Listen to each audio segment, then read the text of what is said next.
നമുക്ക് വായിക്കാം. ദൈവവചനത്തിൽ നിന്ന് ഒരു തിരുവചന ഭാഗം വായിക്കാം. അപ്പോസ്തല പ്രവൃത്തി 11:26.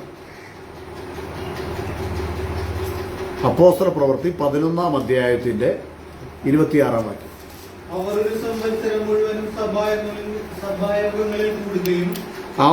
ഒരു സംവത്സരം മുഴുവൻ സഭായോഗങ്ങളിൽ കൂടുകയും ബഹുജനത്തെ ഉപദേശിക്കുകയും ചെയ്തു. ആദ്യം അന്ത്യോക്യയിൽ വെച്ച് ശിഷ്യന്മാർക്ക് ക്രിസ്ത്യാനികൾ എന്ന് പേരുണ്ടായി. ദൈവത്തിന് സ്തോത്രം. ആദ്യം അന്ത്യോക്യയിൽ വെച്ചാണ് ശിഷ്യന്മാർക്ക് ക്രിസ്ത്യാനികൾ എന്ന പേരുണ്ടായത്. ഇപ്പൊ ക്രിസ്ത്യാനികൾ എന്ന് പറഞ്ഞാൽ മറ്റൊരർത്ഥം ശിഷ്യന്മാരെന്ന. ആദ്യം അന്ത്യോക്യയിൽ വെച്ചാണ് ശിഷ്യന്മാർക്ക് ക്രിസ്ത്യാനികൾ എന്ന് പേരുണ്ടായത്. ഹല്ലേലൂയ. ബൈബിളിൽ ക്രിസ്ത്യാനി എന്ന പദം 3 സ്ഥലങ്ങളിൽ ഉപയോഗിച്ചിട്ടുണ്ട്. ആ 3 സ്ഥലങ്ങളിൽ മാത്രം നമുക്ക് കാണുവാൻ കഴിയുന്ന ഒരു മഹത്വമേറിയ വാക്കാണ് ക്രിസ്ത്യാനി എന്നുള്ളത്. അപ്പോൾ ആദ്യം അന്ത്യോക്യയിൽ വെച്ചാണ് അതാർക്കുണ്ടായി? തന്റെ ശിഷ്യന്മാർക്ക് ഉണ്ടായ പേരാണ് ക്രിസ്ത്യാനികൾ എന്നുള്ളത്.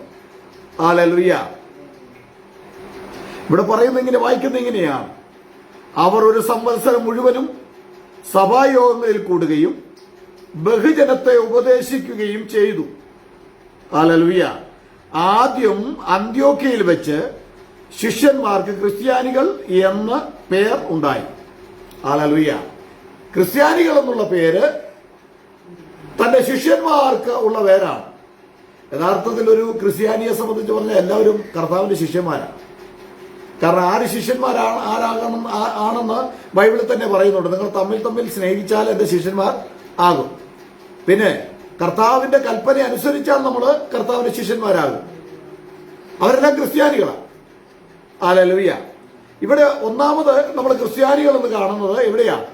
അപ്പോസ്തല പ്രവൃത്തി 11-ാം അധ്യായത്തിന്റെ 26-ാം വാക്യത്തിലാണ്. 2-ാമത്തെ വാക്യം വായിക്കാം. അപ്പോസ്തല പ്രവൃത്തി 26-ന്റെ 28-ഉം 27 മുതൽ വായിക്കുക. അപ്പോസ്തല പ്രവൃത്തി 26-ന്റെ 27-ഉം 28-ഉം വാക്യങ്ങളൊന്ന് വായിക്കാം. അഗ്രിപ്പ രാജാവേ,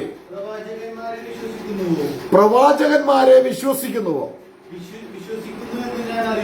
വിശ്വസിക്കുന്നു എന്ന് ഞാൻ അറിയുന്നു എന്ന് പറഞ്ഞു. അഗ്രിപ്പ രാജാവ് പൗലോസിനോട്, ഞാൻ ക്രിസ്ത്യാനിയായി തീരുവാൻ നീ എന്നെ അല്പം കൊണ്ട് സമ്മതിപ്പിക്കുന്നുവോ എന്ന് പറഞ്ഞു.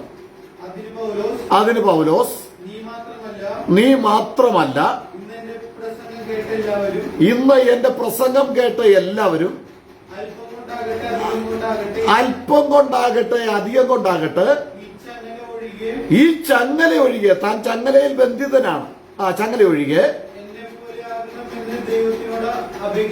എന്നെ പോലെയാകണം എന്ന് ദൈവത്തോട് അപേക്ഷിക്കുന്നു. മതി, അത്രയും വായിച്ചാൽ മതിയാവും. രണ്ടാമത് ക്രിസ്ത്യാനികൾ എന്ന് പറയുന്ന ഭാഗം എവിടെയാ?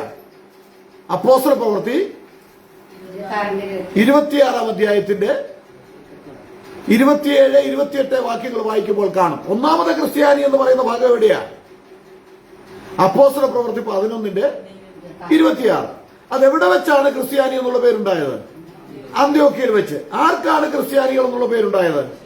തന്റെ ശിഷ്യന്മാർക്കാണ്. ഹല്ലേലൂയ. രണ്ടാമത്തെ ക്രിസ്ത്യാനികൾ എന്ന പേര് പറയുന്നത് എവിടെയാ?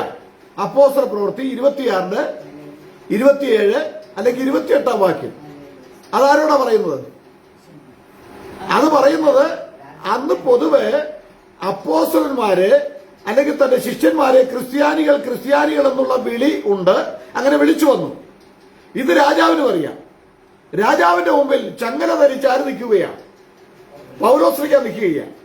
ചങ്ങല ധരിച്ച് പൗലോസ്ലീഹ നിൽക്കുമ്പോഴും രാജാവിനോട് പൗലോസ് ചോദിച്ചു, നീ എന്താ പ്രവാചകന്മാരെ വിശ്വസിക്കുന്നുവോ? പ്രവാചകന്മാരെ വിശ്വസിക്കുന്നുവോ? വിശ്വസിക്കുന്നുവെന്ന് ഞാൻ അറിയുന്നു. ഈ രാജാവും പ്രവാചകന്മാരെ വിശ്വസിക്കുന്ന പാർട്ടിയാ. ഹല്ലേലൂയ.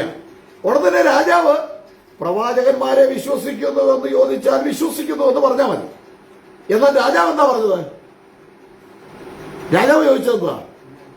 നീ അല്പം കൊണ്ട് തന്നെ ക്രിസ്ത്യാനിയാക്കാൻ നോക്കുന്നോ? നീ അല്പം പ്രവാചകന്റെ പേര് പറഞ്ഞ്, മനസ്സിലായില്ലേ? പ്രവാചകന്റെ പേര് പറഞ്ഞ് എന്നെ ക്രിസ്ത്യാനിയാക്കാൻ നോക്കേണ്ട. സത്യത്തിൽ ഏതാ നമ്മൾ എവിടെങ്കിലുമൊക്കെ ചെന്ന് കഴിഞ്ഞാൽ എന്തു പറയും? ഞങ്ങൾ കർത്താവിനെ, നമുക്കറിയാം പല സ്ഥലങ്ങളിൽ സുവിശേഷമായിട്ട് പോകുന്നവരെ അവര് ക്രിസ്ത്യാനികൾ തന്നെ, ക്രിസ്ത്യാനികൾ എന്ന് പേര് പറയുന്ന സമൂഹം തന്നെ, മതങ്ങൾ തന്നെ അംഗീകരിക്കുന്നില്ല. അതാരായിക്കൊള്ളട്ടെ, കത്തോലിക്ക തുടങ്ങി ഇനി ഓർത്തഡോക്സ്. ഇക്കാലത്ത് പലരും ഈ വിശ്വാസത്തിന്റെ പാന്താവിലൂടെ കടന്നു വരുന്നുണ്ടെങ്കിലും പല കുടുംബങ്ങളിൽ നിന്ന് നമുക്ക് എതിരായിട്ടുള്ള അനുഭവങ്ങൾ ഉണ്ടായിട്ടുണ്ട്. ഞങ്ങളെ ഒന്നും ക്രിസ്ത്യാനിയാക്കാൻ നീ നോക്കേണ്ട. അതിന് കാരണം പറയുന്നത് എന്താ? ഇവിടുത്തെ പെന്തക്കോസുകാരുടെയും പെന്തക്കോസ് നേതാക്കന്മാരുടെയും അനീതികൾ, നീതിയല്ലാത്ത പ്രവൃത്തികൾ, അധികാരമോഹങ്ങൾ, അതുപോലെ അവരുടെ പല പ്രവൃത്തികളെ ചൂണ്ടിക്കാണിച്ചിട്ടാണ് പറയുന്നത്. അല്ലേ? ഞങ്ങളുടെ അടുത്തുണ്ടപ്പാ, അല്ലേ? നിങ്ങളുടെ പാർട്ടികൾ ഞങ്ങളുടെ അടുത്തുണ്ട്, നിങ്ങൾ അങ്ങോട്ടൊന്ന് വന്നേ. മനസ്സിലായില്ലേ? യഥാർത്ഥത്തിൽ നമുക്ക് മനസ്സിലാക്കുവാൻ കഴിയുന്നത് ഈ അഗ്രിപ്പ രാജാവ് അത് തന്നെയാ പറഞ്ഞത്. നീ എന്നെ ഒന്നും ക്രിസ്ത്യാനിയാക്കാനായിട്ട് നോക്കണ്ട. പൗലോസിന്റെ ഉള്ളിലെ വാഞ്ച കണ്ടോ? ഉള്ളിലുള്ള തന്റെ അടങ്ങാത്ത ആവേശം കണ്ടോ? അല്പം കൊണ്ടാകട്ടെ അധികം കൊണ്ടാകട്ടെ, പിന്നെ എന്റെ ഈ കയ്യിലെ ചങ്ങല ഒഴികെ സകലരും എന്നെ പോലെയാകണം എന്ന് ഞാൻ ആഗ്രഹിക്കുന്നു. പൗലോസ് നിങ്ങളെല്ലാവരും കത്തോലിക്കരാകണം, യാക്കോബയാകണം, എല്ലാവരും പെന്തക്കോസാകണം എന്നാണോ പറഞ്ഞത്? അല്ല. ഹല്ലേലൂയ. പലപ്പോഴും നമ്മുടെ പെന്തക്കോസ് പാസ്റ്റർമാർ പ്രസംഗിക്കുന്നത് നിങ്ങൾ കേട്ടിട്ടുണ്ടാകും. ഞാനൊരു പെന്തക്കോസ് പ്രസംഗകനായിരിക്കാൻ അഭിമാനിക്കുന്നുവെന്നാണ്. പെന്തക്കോസ് എന്ന് പറഞ്ഞാൽ എന്താ? ഒരു പെരുന്നാള്. ആരുടെ പെരുന്നാള്? യഹൂദന്മാരുടെ പെരുന്നാള്, അല്ലേ? യഹൂദന്മാരുടെ പെരുന്നാളാ. ഈ പെന്തക്കോസ്ത് നാളിലാണ് നമ്മുടെ സ്വർഗത്തിലെ അപ്പൻ പരിശുദ്ധാത്മാവിന്റെ പകർച്ച, യോവേൽ പ്രവചനം പറയുന്ന ആ പരിശുദ്ധാത്മാവിന്റെ പകർച്ച ചെയ്തതെന്ന പെന്തക്കോസ്ത് പെരുന്നാളില്ല. അന്നാണ് ദൈവത്തിന്റെ സഭയ്ക്ക് അടിസ്ഥാനം ഇട്ടത്. ഞാൻ എന്റെ സഭയെ പണിയും, പാതാള ഗോപുരങ്ങൾ അതിനെ ജയിക്കയില്ല എന്ന് പറഞ്ഞ ആ ദൈവസഭയ്ക്ക് അടിസ്ഥാനമിട്ടത് എന്ന പെന്തക്കോസ്ത് നാളിൽ അപ്പോസ്തല പ്രവൃത്തി 2-ാം അധ്യായത്തിൽ നമുക്കത് കാണുവാൻ കഴിയുന്നു. ഹല്ലേലൂയ. അപ്പോൾ ഈ പെന്തക്കോസ്ത് നാളിന്റെ പ്രത്യേകത എന്താ? പ്രധാനമായിട്ട് 3 പെരുന്നാളുകൾ. ഈ 3 പെരുന്നാൾ 3 പ്രാവശ്യം അവര് യെരുശലേം ദേവാലയത്തിൽ ലോകത്തെവിടെയുമുള്ള യഹൂദന്മാർ വന്നിരിക്കണം, പുരുഷന്മാർ വന്നിരിക്കണം. അവര് വന്നതിന് ശേഷമായിട്ട് അത് 3 സന്ദർഭങ്ങളിലായിട്ടായി പെരുന്നാൾ നടത്തുന്നത്. ഈ 3 പെരുന്നാളിന് വന്ന് ചില ദിവസങ്ങൾ അവിടെ താമസിച്ച് ഈ പെരുന്നാളുകളുടെ കൂടെ തന്നെ മറ്റു പെരുന്നാളുകൾ, ബൈബിളിൽ പറയുന്ന മറ്റു പല പെരുന്നാളുകളും കഴിഞ്ഞ് അവർ മടങ്ങുകയുള്ളൂ. അതിൽ ഒരു പെരുന്നാളാണ് വാരോത്സവം, അല്ലെങ്കിൽ പെന്തക്കോസ് എന്ന് പറഞ്ഞ 50-ാം ദിവസം എന്നാണ് അതിന്റെ അർത്ഥം. അന്നാണ് പരിശുദ്ധാത്മാവിന്റെ പകർച്ച. ദൈവം വാഗ്ദത്തം ചെയ്ത, കർത്താവ് പറഞ്ഞില്ലേ, എന്നോട് കേട്ട പിതാവിന്റെ വാഗ്ദത്തം നിറവേറുവാൻ വേണ്ടി നിങ്ങൾ യെരുശലേമിൽ നിന്ന് പോകരുത്, നിങ്ങൾ യെരുശലേമിൽ പാർക്കണം. അന്ത്യകൽപ്പന കൊടുത്തിട്ട് കർത്താവായ യേശു ഇങ്ങനെ പറഞ്ഞു, എന്നോട് കേട്ട പിതാവിന്റെ വാഗ്ദത്തത്തിനായി നിങ്ങൾ കാത്തിരിക്കണം. എന്നോട് കേട്ട പിതാവിന്റെ വാഗ്ദത്തം എന്ന് പറഞ്ഞാൽ എന്താ അർത്ഥം? എന്താ ജസ്റ്റിൻ? എന്നോട് കേട്ട പിതാവിന്റെ വാഗ്ദത്തം എന്ന് പറഞ്ഞാൽ എന്താ അർത്ഥം? എന്നിൽ നിന്നു കേട്ട പിതാവിന്റെ വാഗ്ദത്തം. പിതാവിന്റെ ശബ്ദവും പിതാവിന്റെ ശബ്ദമെല്ലാം ആയിരിക്കുന്ന ആരാ? താൻ തന്നെയാ. പിതാവിന്റെ വാക്തത്വം തന്നിൽ നിന്നാണ് കേട്ടത്. എന്നിൽ നിന്ന് കേട്ട പിതാവിന്റെ വാക്തത്തിനായി നിങ്ങൾ കാത്തിരിക്കണം. ഹല്ലേലൂയ. അങ്ങനെ പരിശുദ്ധാത്മാവിന് ഒരു വലിയ പകർച്ചയുണ്ടായി. പരിശുദ്ധാത്മാവിന്റെ പകർച്ചയുണ്ടായപ്പോൾ എന്ത് സംഭവിച്ചു? അവിടെ ആൾക്കാര് ശബ്ദം കേട്ടിടത്തേക്ക് ആൾക്കാർ ഓടി. അവർ ഓരോരുത്തരുടെ മേൽ പരിശുദ്ധാത്മാവ് പതിഞ്ഞു. ആത്മാവ് അവർക്ക് നൽകിയതുപോലെ എന്ത് ചെയ്തു? അവർ അന്യഭാഷകളിൽ സംസാരിച്ചു തുടങ്ങി. അന്യഭാഷകളിൽ സംസാരിച്ചു തുടങ്ങി എന്നാണ് പറഞ്ഞിരിക്കുന്നത്. അതവിടെ നിന്നിട്ടില്ല. ദൈവത്തിന്റെ പരിശുദ്ധാത്മാവിന്റെ പകർച്ച നിന്നിട്ടില്ല. അതിന്റെ ശക്തി കുറയുന്നതായിട്ട് തോന്നുന്നതിന്റെ കാരണം എന്റെയും നിങ്ങളുടെയും വീഴ്ചകളാണ്, എന്റെയും നിങ്ങളുടെയും അവിശ്വാസമാണ്. ഹല്ലേലൂയ. അതുകൊണ്ട് നമുക്കൊരു കാര്യം നമുക്ക് മനസ്സിലാക്കുവാൻ കഴിയുന്നത്, ആ പെന്തക്കോസ്ത് നാളിൽ എല്ലാവരും ഒന്നിച്ചുകൂടി. അവിടെ വന്ന വിവിധ രാജ്യങ്ങളിൽ നിന്ന് വന്ന ഏതാണ്ട് 18 രാജ്യക്കാരുണ്ടായിരുന്ന പറയുന്നത് അല്ലേ? 18 രാജ്യക്കാര് ഈ പെന്തക്കോസ്ത് നാളിൽ എല്ലാവരും കൂടി ഒന്നിച്ചുകൂടിയപ്പോൾ അവിടെ പത്രോസ് എഴുന്നേറ്റ് പറഞ്ഞത് എന്താ? നിങ്ങൾ മാനസാന്തരപ്പെട്ട് നിങ്ങളുടെ പാപങ്ങളുടെ മോചനത്തിനായി ഓരോരുത്തർ യേശുക്രിസ്തുവിന്റെ നാമത്തിൽ സ്നാനമേൽപ്പിൻ, എന്നാൽ പരിശുദ്ധാത്മാവെന്ന ദാനം ലഭിക്കും. ഈ സ്നാനപ്പെടുന്നതിന് മുൻപ് പരിശുദ്ധാത്മാവ് ലഭിച്ച സന്ദർഭങ്ങൾ ബൈബിൾ പഠിപ്പിക്കുന്നുണ്ട്. അത് അപ്പോസ്തലപ്രവൃത്തി 10-ാം അധ്യായത്തിലാണ്. നമ്മെപ്പോലെ പരിശുദ്ധാത്മാവ് പ്രാപിച്ച ഈ ജാതികൾ, ഇവരെ സ്നാനം വിലക്കുവാൻ ആർക്ക് കഴിയും എന്ന് ചോദിച്ചു. പത്രോസ് അവരെ കർത്താവായ യേശുക്രിസ്തുവിന്റെ നാമത്തിൽ സ്നാനപ്പെടുത്താൻ പറഞ്ഞു. അപ്പൊ പരിശുദ്ധാത്മാവിന്റെ ഒരു ലക്ഷണം എന്താ? ഒരുവരിൽ പരിശുദ്ധാത്മാവാണ് പ്രാപിച്ചിരിക്കുന്നതെങ്കിൽ അവരെന്ത് ചെയ്യും? ദൈവത്തിന്റെ പരിശുദ്ധാത്മാവ് സകല സത്യവും വെളിപ്പെടുത്തുമ്പോൾ അവൻ അതനുസരിച്ചിരിക്കും. അപ്പോൾ സ്നാനപ്പെടുന്നതിന് മുൻപേ പരിശുദ്ധാത്മാവ് കിട്ടിയവര് അവര് ദൈവവചനത്തെ അനുസരിക്കുകയും ദൈവവചനം കൽപ്പിച്ച വിധത്തിലുള്ള സ്നാനം അവർ നടത്തി. നമുക്കറിയാം കൊർന്നല്യോസ് ഒക്കെ പറഞ്ഞ വാക്കുകൾ എന്താണെന്ന് അറിയാമോ? കൊർന്നല്യോസ് പറഞ്ഞു, പത്രോസിനോട് പറഞ്ഞ വാക്കെന്താ? എന്താ പറഞ്ഞത്? ഞങ്ങളൊക്കെ ഇവിടെ ഉണ്ട്, ദൈവമാണിത് കൽപ്പിച്ചാക്കിയത്. നീ ഞങ്ങളോട് എന്ത് കൽപ്പിക്കുന്നുവോ അതനുസരിക്കുവാൻ ഞങ്ങൾ തയ്യാറായി ഇവിടെ ഇരിക്കുന്നു എന്ന് തന്നെയാണ് 10-ാം അധ്യായം നമ്മൾ വായിക്കുമ്പോൾ അവിടെ കാണുവാൻ കഴിയുന്നു. ഉടൻ തന്നെ പത്രോസ് പറഞ്ഞത് എന്താ? 10:48 വായിച്ചേ. അപ്പോസ്തല പ്രവൃത്തി 10:48.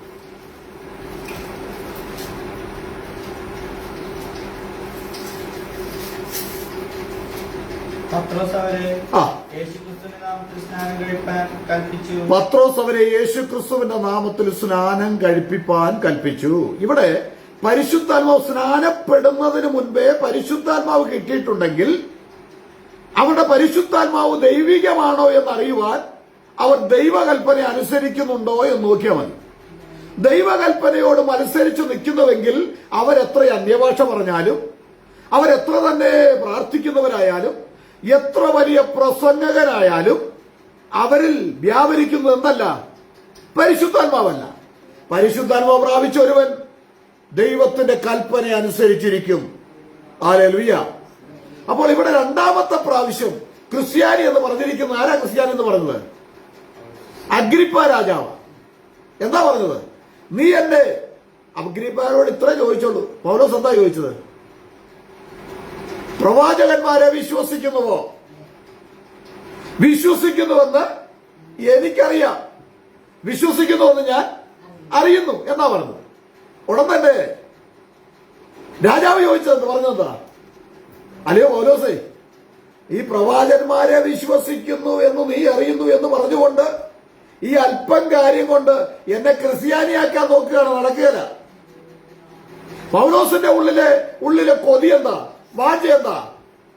അല്പം കൊണ്ടായാലും അധികം കൊണ്ടായാലും സകലരും എന്നെ പോലെയാകണം എന്ന് ഞാൻ സർവശക്തനായ ദൈവത്തോട് നിലവിളിക്കുകയാണ്, പ്രാർത്ഥിക്കുകയാണ്. ഓരോ ദൈവവൈതന്റെ ഉള്ളിന്റെ ആഗ്രഹം എന്താ? നമ്മെ പോലെ ഈ ഡ്യൂപ്ലിക്കേറ്റ് ക്രിസ്ത്യാനികളുണ്ട് കേട്ടോ. മദ്യപിച്ചും വിഗ്രഹങ്ങളെ ആരാധിച്ചും ദുർമാർഗം ചെയ്തും തട്ടിപ്പിലൂടെ മാത്രം അവരുടെ ലക്ഷ്യം പണമുണ്ടാക്കുക, അവരുടെ പോക്കറ്റ് നിറയുക, അവർക്ക് അവസരം കിട്ടുമ്പോൾ അവർ പാപം ചെയ്യുക, പാപത്തിന് അവസരം കാത്തു ഇരിക്കുക, പാപത്തിന് വേണ്ടി വഴി തുറക്കുക, പാപം ചെയ്യുക, പാപത്തിന് വേണ്ടി മറ്റുള്ളവരെ പ്രേരിപ്പിക്കുക. അവരുടെ പേരും ചിലപ്പോൾ മത്തായെന്നും ചാക്കോയെന്നും മറിയാമെന്നും ശോശാമെന്നും ഒക്കെ ആയിരിക്കും. മനസ്സിലായോ? പക്ഷെ അവരങ്ങനെയുള്ള ഒരു ക്രിസ്ത്യാനിത്വത്തെ കുറിച്ചല്ല നാം പ്രസംഗിക്കുന്ന വിശുദ്ധ ബൈബിൾ പഠിപ്പിക്കുന്നത്. ഹല്ലേലൂയ. അപ്പോൾ പൗലോസ് പറഞ്ഞു, അല്പം കൊണ്ടാകട്ടെ അധികം കൊണ്ടാകട്ടെ എന്റെ കയ്യിലെ ഈ ചങ്ങല ഒഴികെ, ഹല്ലേലൂയ, സകലരും എന്നെ പോലെയാകണമെന്നാണ് എന്റെ ഉള്ളിലെ വാഞ്ച. എന്റെ ദൈവത്തോടുള്ള പ്രാർത്ഥന അത് മാത്രമാണ്. ഹല്ലേലൂയ. ഒരു ക്രിസ്ത്യാനിയുടെ ഹൃദയത്തിലെ വാഞ്ച എന്താ അല്ലേ? ഒന്നാമത് ജീവിതം വേണം. ജീവിതമില്ലാതെ പറയാൻ പറ്റുമോ? പൗലോസ് എല്ലാം ഉപേക്ഷിച്ച് പോകുന്നവനാ. പണം ഉണ്ടാക്കണമെന്ന് പൗലോസിന് ആഗ്രഹമില്ലായിരുന്നു.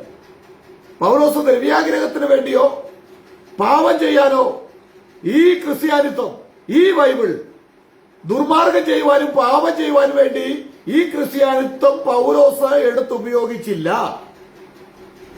ദാവീദിനെ പോലെ, ദാവീദ് ഒരു നല്ല ദൈവവൈദ്യനായിരുന്നു.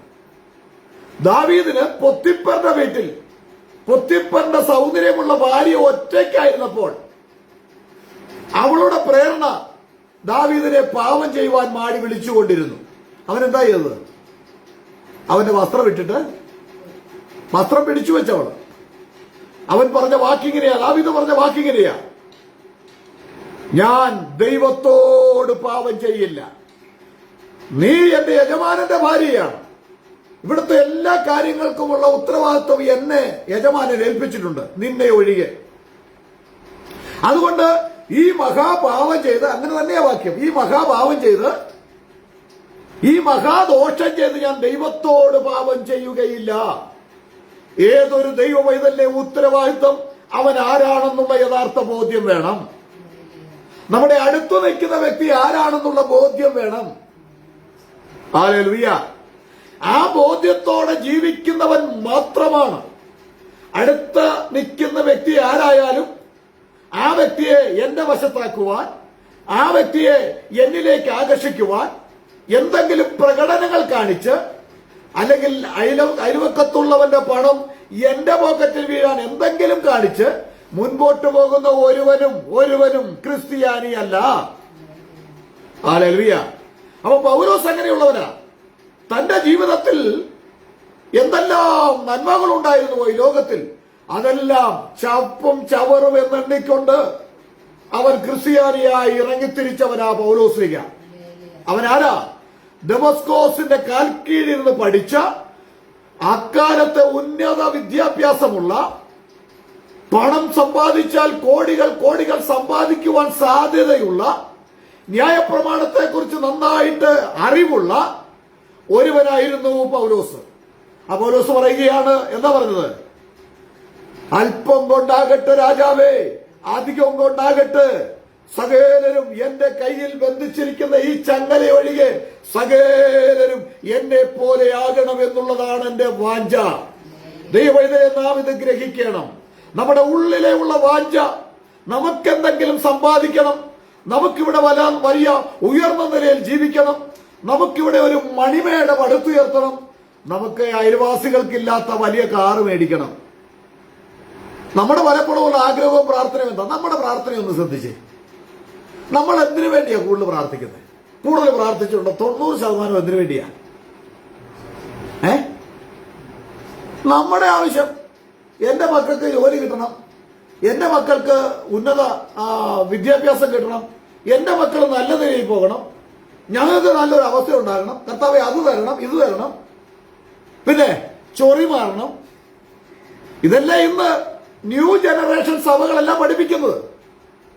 താൽക്കാലികമായിട്ടുള്ള നന്മയ്ക്ക് വേണ്ടി ജനങ്ങളെ പിടിച്ചു നിർത്തുവാൻ പ്രേരിപ്പിക്കുന്ന സാത്താനിക പ്രവൃത്തിയാണ് അതെന്ന് നമുക്ക് ഒടുവിൽ മനസ്സിലാക്കുവാനിടയായിത്തീരും.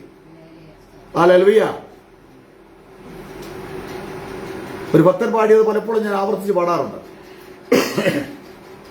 ഒരു നാൾ നശ്വര ലോകം വിട്ടു പിരിയും നാം അതിവേഗം. ഒരു നാൾ നശ്വര ലോകം വിട്ടു പിരിയും നാം അതിവേഗം. അങ്ങേ കരയിൽ നിന്നും നാം നേടിയതെന്തെന്നറിയും. അങ്ങേ കരയിൽ നിന്നും നാം നേടിയതെന്തെന്നറിയും. ലോകം വെറുത്തോർ വില നാം അന്നാളറിയും. ലോകം വെറുത്തോർ വില നാം അന്നാളറിയും. വരുവിൻ യേശുവിനരികിൽ, എത്ര നല്ലവൻ താൻ രുചിച്ചറികിൽ. വരുവിൻ സോറി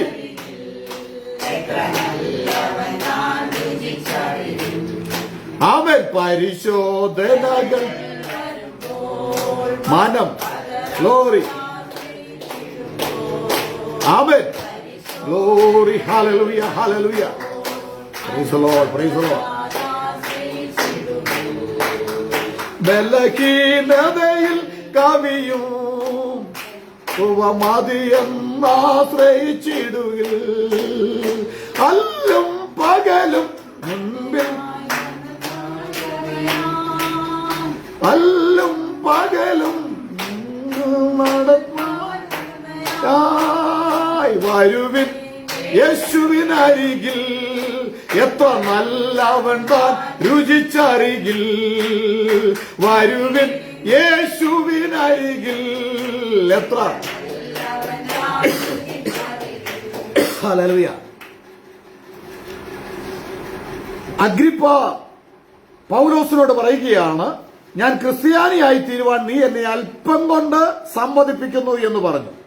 അതിന് പൗലോസ്, നീ മാത്രമല്ല ഇന്നെന്റെ പ്രസംഗം കേൾക്കുന്നവർ എല്ലാവരും അല്പം കൊണ്ടാകട്ടെ അധികം കൊണ്ടാകട്ടെ ഈ ചങ്ങല ഒഴികെ എന്നെ പോലെയാകണം എന്ന് ഞാൻ ദൈവത്തോട് അപേക്ഷിക്കുന്നു. അപ്പൊ ക്രിസ്ത്യാനി എന്നുള്ള വാക്ക് 2 പ്രാവശ്യം ഇവിടെ പറഞ്ഞിരിക്കുന്നു, നമ്മൾ വായിച്ചു. ഇനി മൂന്നാമത്തെ നമുക്ക് നോക്കാം. 1 പത്രോസ് 4:16 വായിച്ചേ. 1 പത്രോസ് 4:16.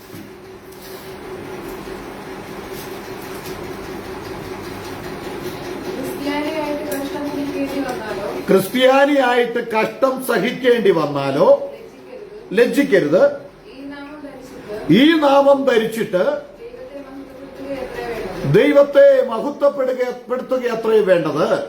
അതാണ് മൂന്നാമത്തെ പ്രാവശ്യം. ബൈബിളിൽ ക്രിസ്ത്യാനി എന്നുള്ള വാക്ക് എത്ര പ്രാവശ്യം പറഞ്ഞിട്ടുണ്ട്? 3 പ്രാവശ്യം. ഒന്നാമത്തത് എവിടെയാണ്? അപ്പോസ്തല പ്രവൃത്തി 11-ാം അധ്യായത്തിന്റെ 26-ാം വാക്യം. അതെവിടെയാ? അന്ത്യോക്യയിൽ വെച്ച് ശിഷ്യന്മാർക്ക് ക്രിസ്ത്യാനികൾ എന്നുള്ള പേരുണ്ടായി. രണ്ടാമത്തെ ക്രിസ്ത്യാനികൾ എന്ന് പറഞ്ഞിരിക്കുന്നത് എവിടെയാ? അപ്പോസ്തല പ്രവൃത്തി 26-ാം അധ്യായത്തിന്റെ 27-28 വാക്യങ്ങൾ. അവിടെ ആരാ പറഞ്ഞിരിക്കുന്നത്? അഗ്രിപ്പ രാജാവ്, ഒരു രാജ്യത്തിന്റെ രാജാവ് പൗലോസിനോട് ചോദിക്കുകയാണ്, നീ എന്നെ ക്രിസ്ത്യാനി. അപ്പം യഥാർത്ഥത്തിൽ ഒരുവൻ ക്രിസ്ത്യാനിയായി ജീവിക്കുക എന്നുള്ളതാണ് അഭിമാനം. ഞാൻ എന്റെ വചനത്തിൽ പരിജ്ഞാനമില്ലാത്ത സമയത്ത് ഞാനൊരു പെന്തക്കോസ്ത് പ്രസംഗകനായിരിക്കാൻ അഭിമാനിക്കുന്നുവെന്ന് പറഞ്ഞിട്ടുണ്ട്. എന്തെങ്കിലും വർഷങ്ങൾക്ക് മുൻപ് പറഞ്ഞിട്ടുണ്ടാകാം. എന്നാൽ ദൈവവചനത്തിന്റെ ആഴങ്ങളിലേക്ക് പരിശുദ്ധാത്മാവ് എന്നെ പഠിപ്പിച്ചപ്പോൾ നാം ഒരു കത്തോലിക്കൻ എന്ന് പറയുന്നതിനേക്കാൾ, ഓർത്തഡോക്സ് എന്ന് പറയുന്നതിനേക്കാൾ, മർത്തോമ എന്ന് പറയുന്നതിനേക്കാൾ, CSI എന്ന് പറയുന്നതിനേക്കാൾ അഭിമാനത്തോടെ നെഞ്ചത്ത് കൈവച്ച് ഞാൻ ഒരു ക്രിസ്ത്യാനി എന്ന് പറയുന്നതിൽ നമുക്ക് ലജ്ജിക്കേണ്ട യാതൊരു ആവശ്യവുമില്ല. ലജ്ജിക്കേണ്ടി വരുന്നത് നമ്മുടെ ജീവിതത്തിൽ വേറെ പരിപാടിയുണ്ടല്ലോ. ക്രിസ്ത്യാനിയുടെ പേര് പറഞ്ഞുകൊണ്ട് കാട്ടിക്കൂട്ടുന്ന പല വിക്രിയകളുണ്ടല്ലോ. അത് നമ്മുടെ ജീവിതത്തിൽ ഉയർന്നു വരുന്നു. നമ്മുടെ അയൽവാസികളുടെ മുൻപിൽ, നമ്മുടെ സമൂഹത്തിന് മുമ്പിൽ അങ്ങനെയാകുന്നുവെങ്കിൽ ക്രിസ്ത്യാനി എന്നുള്ള പേരിന് നീ യോഗ്യൻ അല്ല. ഇവിടെ പത്രോസ്ലിഹ പറഞ്ഞ വാക്കെന്താ? അതാണ് നമ്മൾ വായിച്ചത്. 1 പത്രോസ് 4:16 ഒന്നുകൂടെ വായിച്ചേ. ക്രിസ്ത്യാനിയായിട്ട് കഷ്ടം സഹിക്കേണ്ടി വന്നാൽ ലജ്ജിക്കരുത്. പെന്തക്കോസുകാരനായിട്ട് കഷ്ടം സഹിക്കാനല്ല കേട്ടോ. പെന്തക്കോസുകാരനായിട്ട് കഷ്ടം സഹിക്കാനല്ല.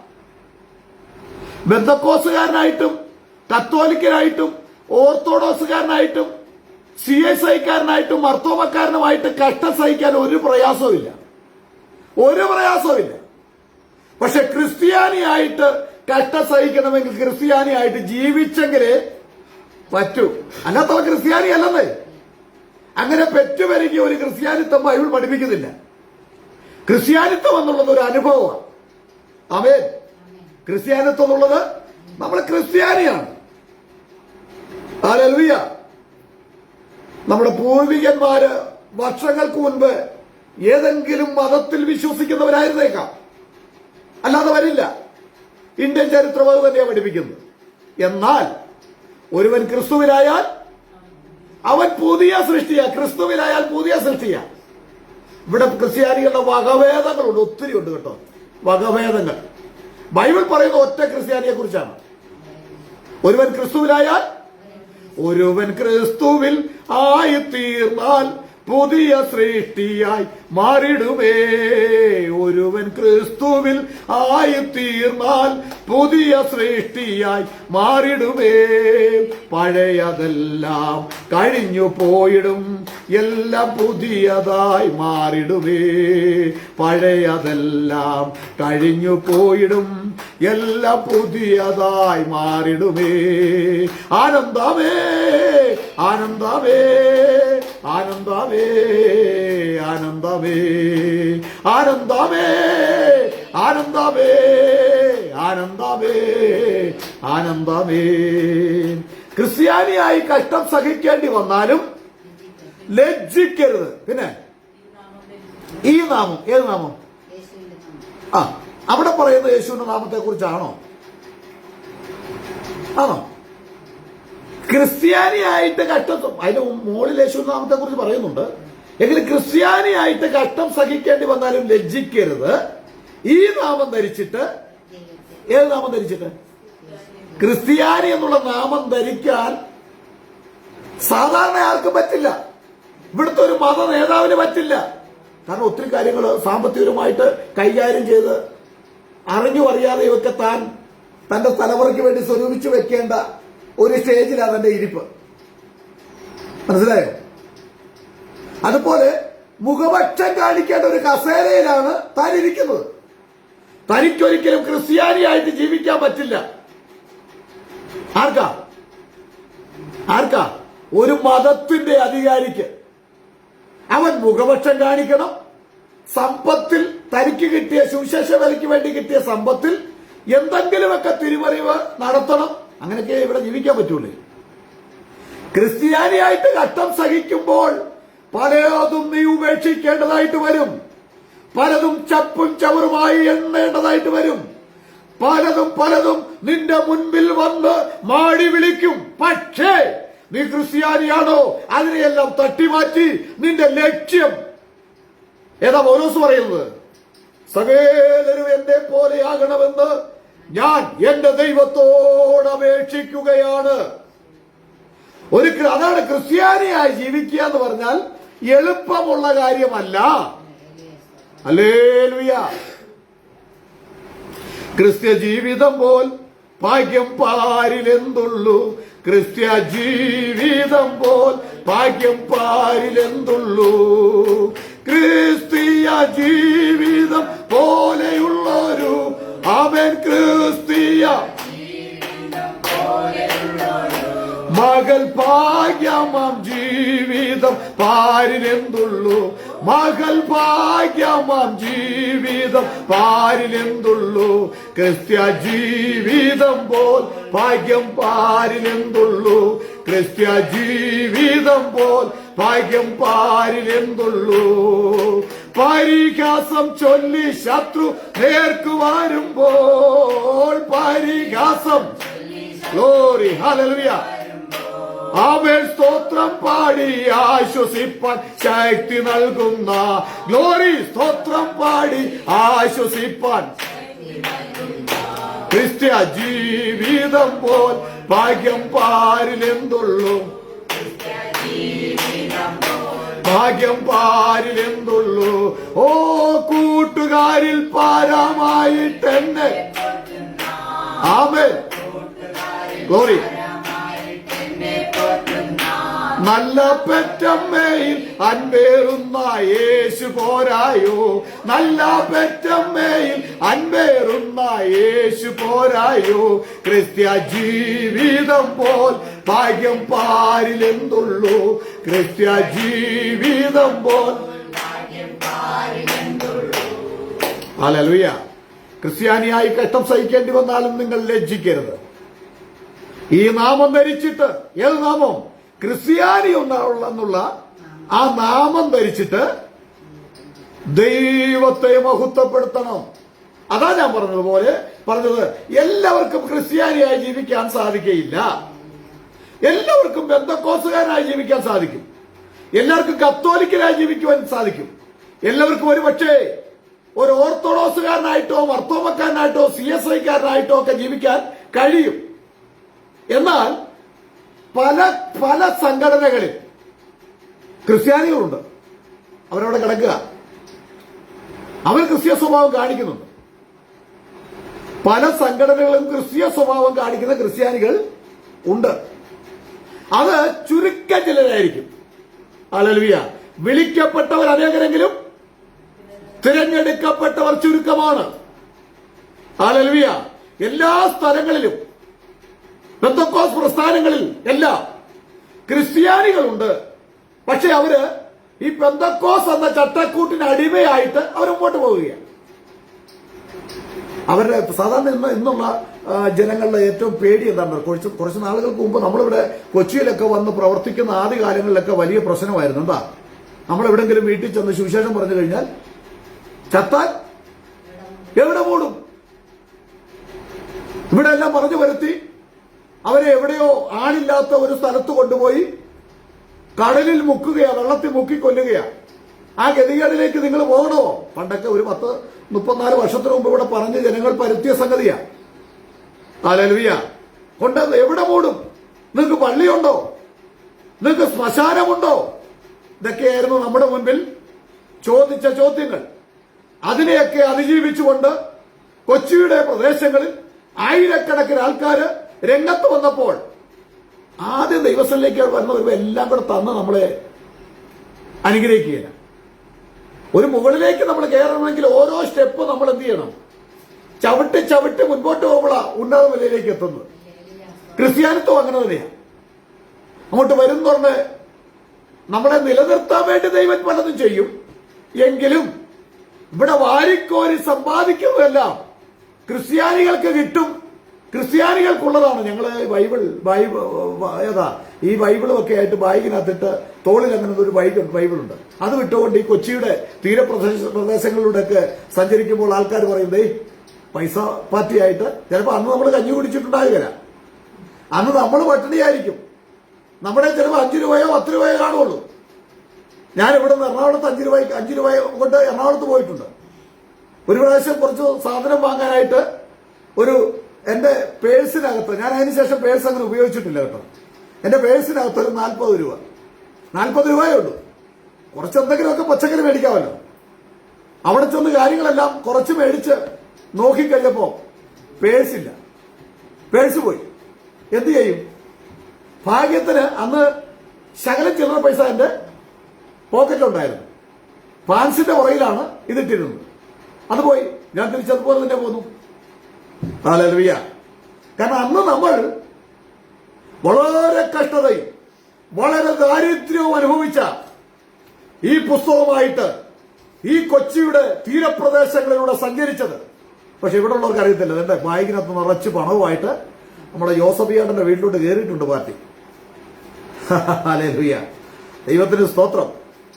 ക്രിസ്ത്യാനിയായി കഷ്ടം സഹിക്കേണ്ടി വന്നാലും നിങ്ങൾ ലജ്ജിച്ചു പോകരുത്. ആ നാമം ധരിച്ചുകൊണ്ട് ദൈവത്തെ മഹത്വപ്പെടുത്തണം. അനവധി കഷ്ടതയുടെ സാക്ഷ്യങ്ങൾ കഴിഞ്ഞ നാളുകൾ ജീവിച്ച എനിക്കും നിങ്ങൾക്കും പറയുവാനുണ്ട്. മനുഷ്യന്റെ മുൻപിൽ നമ്മൾ ഇതൊന്നും കാണിച്ചിട്ടില്ല. കാണിക്കേണ്ട കാര്യവുമില്ല. ഹല്ലേലൂയ. കാണിക്കേണ്ട കാര്യമില്ല. ഹല്ലേലൂയ. ദൈവത്തിന് സ്തോത്രം. അപ്പൊ ദൈവത്തിന്റെ വചനം പറയുകയാണ് ക്രിസ്ത്യാനി 3 സ്ഥലങ്ങളിലാണ് ക്രിസ്ത്യാനി എന്നുള്ള പേര് ബൈബിളിൽ. ഒരു സ്ഥലത്ത് പോലും നിങ്ങൾ പെന്തക്കോസുകാരനായിട്ട് ജീവിച്ച് കഷ്ടം സഹിക്കുക എന്നൊരു വാക്യമില്ല. പെന്തക്കോസ് എന്ന് പറഞ്ഞാൽ 50-ാം ദിവസം എന്നാണ് അതിന്റെ അർത്ഥം. അത് യഹൂദന്മാരുടെ ഒരു പെരുന്നാളാണ്. ഹല്ലേലൂയ. യഹൂദന്മാരുടെ ഒരു പെരുന്നാളാണ്. ആ പെരുന്നാളിന്റെ ദിവസമാണ് ദൈവത്തിന്റെ പരിശുദ്ധാത്മാവ് അയച്ചത്. കാരണം ലോകത്തെവിടെയുമുള്ള യഹൂദന്മാരെല്ലാം ഒന്നിച്ചു വന്ന് സമ്മേളിക്കുന്ന ഒരു ദിനമായതുകൊണ്ട് ദൈവം മുന്നമേ കണ്ടിരുന്ന ഒരു ദിവസമായിരുന്നു അന്ന്. അത് യഹൂദന്റെ ഒരു പെരുന്നാളാണ്. നാം ജീവിക്കേണ്ടത് ക്രിസ്ത്യാനിയായിട്ടാണ്. അതാ ഞാൻ പറഞ്ഞത്, പെന്തക്കോസുകാരനായിട്ട് ജീവിക്കാൻ ഒരു പ്രയാസവും ഇല്ല ഇന്നത്തെ കാലത്ത്.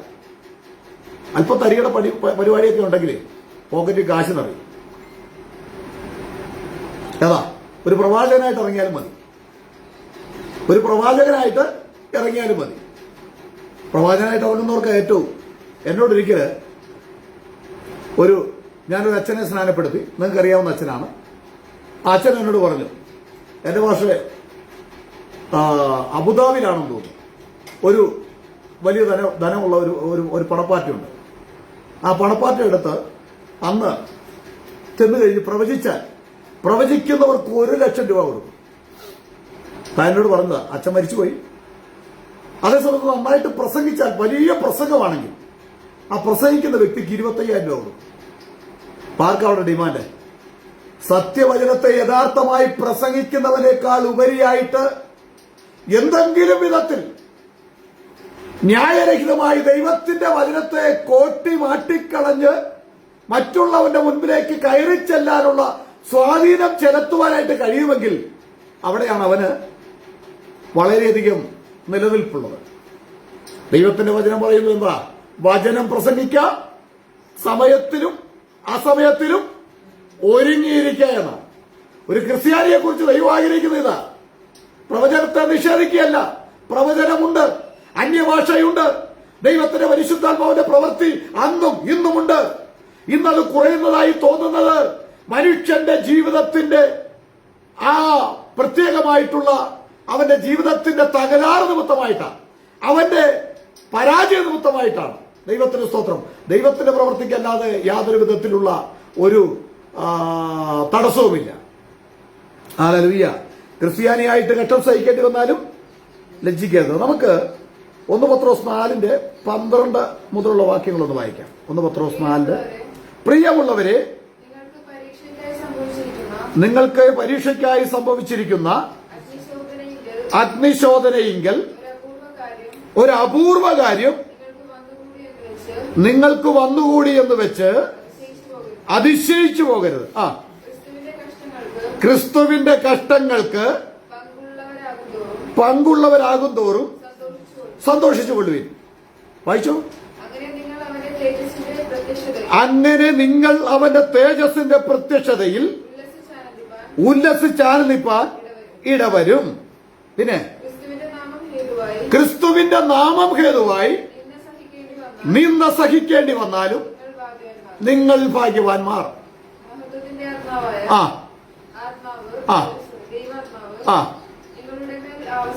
ക്രിസ്തുവിന്റെ നാമനിമിത്തം നിന്ന സഹിക്കുമ്പോൾ മഹത്വത്തിന്റെ ആത്മാവായ ദൈവാത്മാവ് നിങ്ങളുടെ മേൽ ആവസിക്കുന്നു. പിന്നെ വായിച്ചേ. നിങ്ങളിൽ ആരും കൊലപാതകനോ, കൊലപാതകം എന്ന് പറഞ്ഞാൽ അതിന്റെ ആത്മീയ അർത്ഥമുണ്ട് കേട്ടോ. സഹോദരനെ പകിക്കുന്നവനെല്ലാം കൊലപാതകനാ. കൊലപാതകനോ,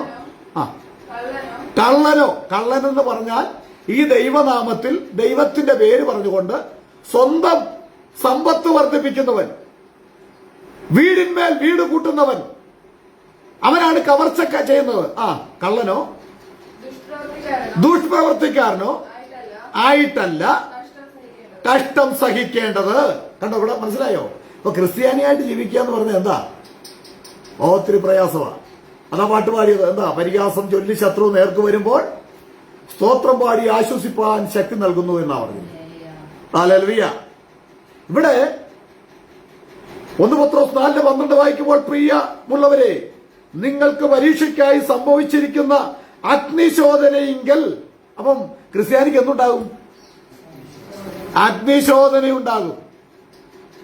അഗ്നിശോധന, വലിയ ചൂടേറിയ അനുഭവങ്ങൾ ഉണ്ടാകും. ഹല്ലേലൂയ.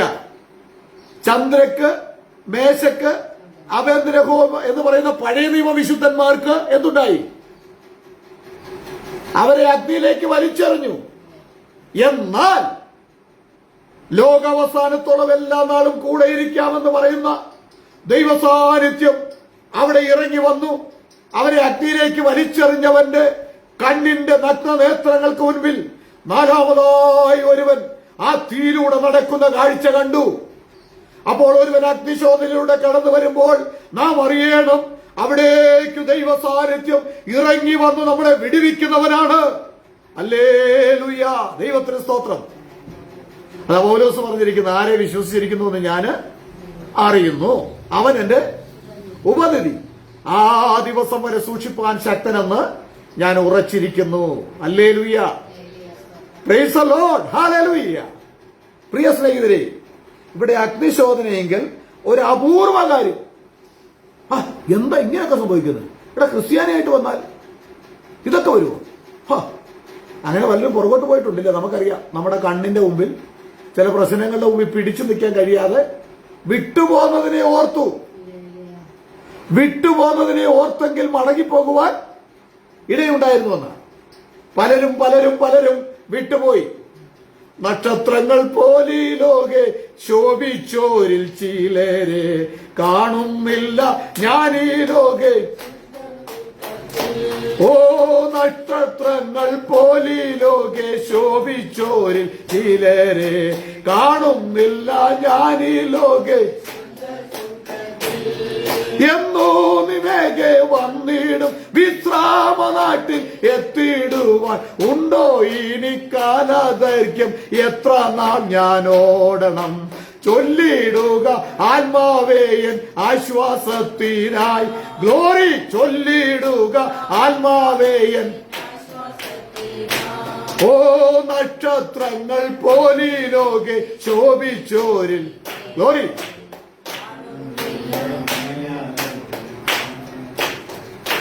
Praise the Lord. നക്ഷത്രങ്ങൾ പോലെ ശോഭിച്ച അനേകരും ഇന്ന് ഈ പോർക്കളത്തിലില്ല. അഗ്നിശോധനയെങ്കിൽ അവർ പട്ടുപോയി. അഗ്നിശോധന കണ്ടപ്പോൾ പേടിച്ചു പുറകോട്ട് ഓടിപ്പോയി. വിശ്വസിക്കുന്നവൻ ഓടിപ്പോകയില്ല, പുറകോട്ട് മാറുകയില്ല. അവൻ നേരെ മുൻപോട്ട് തന്നെ. അവന്റെ ലക്ഷ്യം യേശു ക്രിസ്തുവാണ്. യേശു ക്രിസ്തുവിനെ ലക്ഷ്യം വെച്ച്, സ്വർഗരാജ്യം ലക്ഷ്യം വെച്ച് അവൻ മുൻപോട്ട് തന്നെ യാത്ര തിരിച്ചിരിക്കും. ഹല്ലേലൂയ. ലക്ഷ്യമതാണേ, എൻ ആശയതാണ്, എൻ പ്രേമനാഥനെ ഞാനെന്നു കാണുമോ. ലക്ഷ്യമതാണ്, എൻ ആശയതാണ്, എൻ പ്രേമകാന്തനെ ഞാനെന്നു കാണുമോ. ഹല്ലേലൂയ. ലക്ഷ്യം യേശു മാത്രമാണ്. ഹല്ലേലൂയ. നമ്മുടെ പൗരത്വം സ്വർഗത്തിലാണ്. ഒരു ക്രിസ്ത്യാനിയെ സംബന്ധിച്ച് പറഞ്ഞാൽ അവനിവിടെ കഷ്ടത സഹിക്കുവാൻ വേണ്ടി ദൈവം അവനെ ഇവിടെ സമർപ്പിച്ചിരിക്കുകയാ, ആക്കി വെച്ചിരിക്കുകയാ, വിളിച്ചിരിക്കുകയാ, വേർതിരിച്ചിരിക്കുകയാ. ഹല്ലേലൂയ. അതുകൊണ്ട് പരീക്ഷയ്ക്കായി സംഭവിച്ചിരിക്കുന്ന അഗ്നിശോധനയെങ്കിൽ ഒരു അപൂർവ കാര്യം നിങ്ങൾക്ക് വന്നുകൂടി എന്ന് വെച്ച് അതിശയിച്ചു പോകരുത്. അപ്പൊ അതിന്റെ അർത്ഥം എന്താ? അപൂർവ കാര്യം പലതും നമ്മുടെ ജീവിതത്തിൽ സംഭവിച്ചേക്കാം. പക്ഷെ നമ്മള് അയ്യോ എന്താ കർത്താവേ ഇങ്ങനെയൊക്കെ, ഇങ്ങനെയൊക്കെ ആയിരുന്നെങ്കിൽ ഞാൻ ഇങ്ങോട്ട് ഇറങ്ങിത്തിരിക്കുകയായിരുന്നല്ലോ, പണ്ടവിടെ നിന്നാ മതിയായിരുന്നു, എന്താ ഇത് എന്ന് നീ അതിശയിച്ചു പോകരുത്. ഹല്ലേലൂയ. നിന്നെ പിശാച് പുറകിലേക്ക് ഓടിക്കുവാൻ, നീ വിട്ടുപോകുന്ന സ്ഥലത്തേക്ക് നിന്നെ കൊണ്ട് ഇരുത്താൻ അവൻ പല പല പല പദ്ധതി നോക്കും. ഹല്ലേലൂയ. ഇയ്യോബിനെ അവൻ തകർത്ത് കളഞ്ഞു. ദൈവത്തിന് സ്തോത്രം. ഒരു ക്രിസ്ത്യാനിയെ സംബന്ധിച്ച് പറഞ്ഞാൽ പരിശോധനയിൽ നമ്മുടെ കൂടെ നമ്മളെ സഹായിച്ച് വിടുവിക്കുന്ന ഒരു ദൈവമുണ്ടെന്ന് വിശ്വസിച്ച് അവൻ മുൻപോട്ട് യാത്ര തിരിക്കുകയാണ്. 13-ാം വാക്യം ഇങ്ങനെ വായിക്കുന്നത്, ക്രിസ്തുവിന്റെ കഷ്ടങ്ങൾക്ക് പങ്കുള്ളവരാകും തോറും സന്തോഷിച്ചു കൊള്ളുവിൻ. അങ്ങനെ നിങ്ങൾ അവന്റെ തേജസ്സിന്റെ പ്രത്യക്ഷതയിൽ ഉല്ലസിച്ച് ആനന്ദിപ്പാൻ ഇടവരും. ഇത് മറ്റൊരു വിഷയമാണ്. കർത്താവിന്റെ തേജസ്സിന്റെ പ്രത്യക്ഷതയുണ്ട്. തേജസ്സിന്റെ പ്രത്യക്ഷത ദൈവമക്കൾക്ക് ഉല്ലസിപ്പാൻ, ഉല്ലാസത്തിന്റെ അവസ്ഥയാണ്. അന്ന് നിങ്ങൾ ഉല്ലസിപ്പാൻ ഇടവരും. ഹല്ലേലൂയ.